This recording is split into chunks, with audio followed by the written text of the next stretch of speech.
Hello guys, welcome back to my channel Piyali's blog. আশা করি তোমরা সবাই খুব ভালো আছো এবং আমরাও খুব ভালো আছি। তো আরও একটা নতুন ভিডিওর সাথে তোমাদের সকলকে অনেক ওয়েলকাম জানিয়ে আজকের ভিডিওটা শুরু করছি সকাল থেকে। তো সকালবেলা আজ হচ্ছে শনিবার, তো আমার স্নান টান করা হয়ে গেছে। এর আগের ভিডিওটা ঠিক যেখানে শেষ করেছিলাম তারপর থেকে আবার শুরু করছি।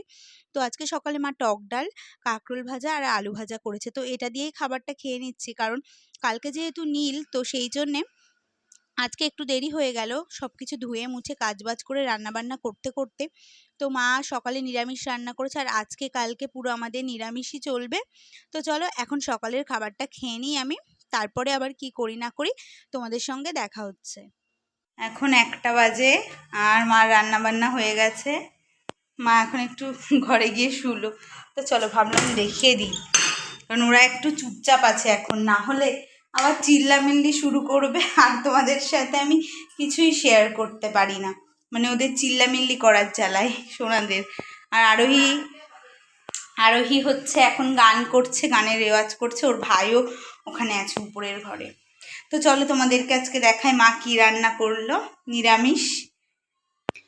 তো চলো আজকে দুপুরে মা কি রান্না করেছে সেটাই তোমাদেরকে দেখিয়ে দিই। এই যে সকালে একটু মুগ ডাল হয়েছিল, তো সেই ডালটা রয়েছে। আর এখানে এটা হচ্ছে সোনাদের জন্য লঙ্কা ছাড়া ডাল, আর বোধহয় একটু আলু ভাজা কাঁকরোল ভাজা বেঁচে গেছিলো, এটার মধ্যেই বোধহয় সেটা আছে ঢাকা। হ্যাঁ, সেটাই রয়েছে। আর এই দুটো তো সকালে করেছিল, রয়ে গেছে একটু। আর এই যে দুপুরবেলা করেছে এখানে পটল তেল, আর একটু এর মধ্যে মা আলু দিয়ে দিয়েছে, যেহেতু এক তরকারিই বলতে পারো। আর এখানে তোমার করেছে কড়াইয়ের ভেতরে চাটনি, আমের চাটনি। গরমে একটু শেষ পাতে যদি চাটনি থাকে না, খুব ভালো লাগে খেতে। গরমকালে চাটনি একটু টক যদি থাকে শেষ পাতে, দারুণ লাগে খেতে। তো চলো এটা দিয়েই আজকে দুপুরের খাবারটা আমরা সেরে নিই। খাওয়া দাওয়া করবো 1:30টার দিকে, আমি খাই 1:30টার দিকেই খাবো। মা একটু রেস্ট নিয়ে নিক। খাওয়া দাওয়া করার পরে একটু শুয়েছিলাম, তারপরে আর ভিডিও করা হয়নি। এই যে এখন সন্ধ্যাবেলায় মামা এসেছে আমাদের বাড়ি। এই যে একটা কলা গাছ এনেছে কোথা থেকে, মামার জমিতে পুঁতবে এটা। আর হচ্ছে এখানে থোড় এনেছে। এই থোড় দুটো আসলে মামা আগের দিন একটা থোড় এনেছিল, তো সেই থোড়টা না খুব বাজে বেরিয়েছিল, খেতে পারিনি, এখন শক্ত। তো সেখান থেকেই আবার আরো এই দুটো থোড় এনেছে। দেখা যাক এই থোড় দুটো কেমন হয়। কালকে বা পরশুদিন মা রান্না করবে। ওই লোক দিয়েছে, আমি মাকে বলছিলাম মামা আবার থোড় এনে দিয়েছে। আর থোড়টা আজকে আমাদের খাওয়ার কথা ছিল দুপুরে, তো সেটা আর খেতে পারি না। আর এই যে এখন সোনা হচ্ছে বাবার সাথে যাবে বাজারে, আইসক্রিম না কি কিনবে ওর। তারপরে বাবা একটু আগে ডাব এনেছিল, কালকে তো ডাব লাগবে। তো সেই ডাবটা কেটে ডাবের জল একটুখানি খেয়ে আর খায়নি, বায়নার শেষ নেই ওর।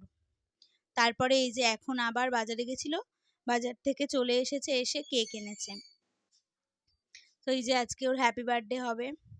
ওর দিদিরও 12 মাসে 13 বার জন্মদিন সেলিব্রেট হতো, ওরও তাই শুরু হয়ে গেল। এই যে দেখায় যে হাত ফুল তুলে দিচ্ছে, আমু ওই ফুলটা। তো এই যে আবার রবিবার সকাল থেকে ব্লগটা স্টার্ট করলাম। তো এখন এই যে মা একবারে আজকে সকাল সকাল রান্না করে নিচ্ছে, যেহেতু মা তো আজকে জলেশ্বরে যাবে হেঁটে হেঁটে জল নিয়ে বাবার মাথায় জল ঢালতে।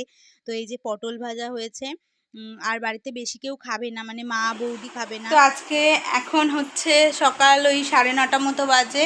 তো আজকে তো নীল পুজো, তো তোমরা কারা কারা নীল পুজোর উপোস করলে এবং বাবার মাথায় জল ঢালবে অবশ্যই কমেন্টে জানিও। আর আমি উপোস করিনি, তো মা তো রান্না করছে ওদিকে দেখলে।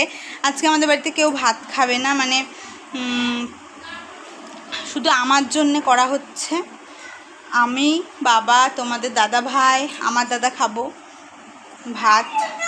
আমি ভেবেছিলাম ভাত খাবো না, কিন্তু কিছু করার নেই, আমাকে খেতেই হবে ভাতটা, যেহেতু আমার ওষুধ খেতে হয় অনেকগুলো। তো সেই জন্য ওই লুচি ঠুচি বা অন্য কিছু খেয়ে আমার অসুবিধা হয়ে যাবে, আর আমার এমনিতে অ্যাসিডিটির সমস্যা, তো সেই জন্যে আর কি।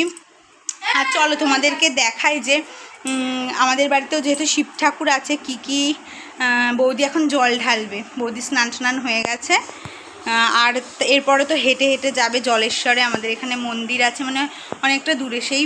আর মা যাবে কালীবাড়ি থেকে জল নিয়ে, আর বৌদি এখান থেকে আমাদের বাজারের থেকে যাবে। তো আমি বিকেলে যাব বাজারে দেখতে, তো তোমাদেরকেও দেখাবো। তো এই যে বৌদি আগে ঘরের পুজোটা দিয়ে নেবে, তারপরে আমাদের এখানে মন্দির আছে, গোবিন্দ মন্দির, যেখানে মেলা হয় আর কি, তো সেখানেই যাবে জল ঢালতে। আর মা যাবে কালীবাড়ি, ওখান থেকে জল নিয়ে হেঁটে হেঁটে যাবে জলেশ্বরে বাবার মাথায় জল ঢালতে। আর এখন বৌদি ঘরে পুজো করবে, ওই যে ছেলে মেয়ে দুজনাই জল ঢালবে। আর এখন একটু আমি সাবু খেতে বসেছি, মার ঘরে জল ঢালা হয়ে গেছে ঠাকুরকে। এবার হচ্ছে মা একটু সাবু খেয়ে নিচ্ছে, নিয়ে তারপরে যাবে কালীবাড়ি।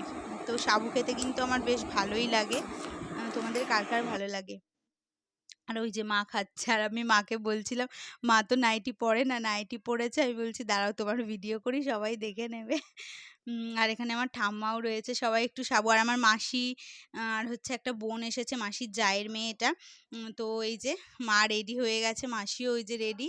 তো ওরা তিনজনা যাচ্ছে এখন কালীবাড়ির উদ্দেশ্যে। আর আমারও মনটা একটু খারাপ লাগছে, যেহেতু আমিও প্রতি বছর যাই। তো যাই হোক, এখন বিকালবেলা চলে এসেছি আমাদের বাজারে। তো এখান থেকেই সব দল যাচ্ছে হেঁটে হেঁটে রাস্তা দিয়ে। আর এই যে বৌদিও রেডি হয়ে চলে এসেছে, এখান থেকে মা আসলে মার সাথে বৌদিও হাঁটা শুরু করবে। প্রায় অনেকটা দূর যাবে হেঁটে। এই দেখো কত সন্ন্যাসীরা, তারপরে কত লোকজন হেঁটে যাচ্ছে জল নিয়ে, সবাই বাবার মাথায় জল ঢালার উদ্দেশ্যেই যাচ্ছে। এই যে কত বড় বড় বাঁক তৈরি করেছে এখন। আর এখানটা একটু ভিড় হয়ে গেছে, এই যে গাড়ি চলাচলও তো করছে সেই জন্যে। আর আমার মা এখনো আসেনি, কারণ মারা একটু দেরি করে বেরিয়েছে ওখান থেকে, কারণ হচ্ছে রোদ ছিল রাস্তায় সেই জন্য। আর মাদের পৌঁছাতে পৌঁছাতেও প্রায় সন্ধ্যা ওই 7-8টা বেজে গেছিলো, প্রায় 7:30-8টা বেজে গেছিলো। আর বৌদি একটু তাড়াতাড়ি চলে গেছে, বৌদি যেহেতু বাজার থেকে যাচ্ছে। আর বৌদি তো এখন তাড়াতাড়ি হাঁটতে পারবে, মা যেহেতু মাজায় ব্যথা। তারপরে এই দেখো আরোহীও কিন্তু যাবে হেঁটে। আরোহী পুরোটা হেঁটে যাবে না, ওর ভাই, ও, আমার দাদা আর তোমাদের দাদা ভাই ওর ভাইকে নিয়ে বাইকে করে যাবে। আর বৌদি হচ্ছে যতটা পারবে হাঁটবে। আর এই যে আমার দিদি আর জামাইবাবু চলে গেল ওরা। তো যাই হোক, আজকের ভিডিওটা এখানেই শেষ করছি। যদি তোমাদের ভিডিওটা ভালো লাগে অবশ্যই লাইক কমেন্ট শেয়ার করে আমার চ্যানেলটাকে একটু সাবস্ক্রাইব করে পাশে থেকো, এবং পাশে থাকা বেল আইকনটা অবশ্যই প্রেস করে দিও। তো চলো আজকের মতো টাটা, আবার নেক্সট ভিডিওর সাথে দেখা হবে খুব তাড়াতাড়ি।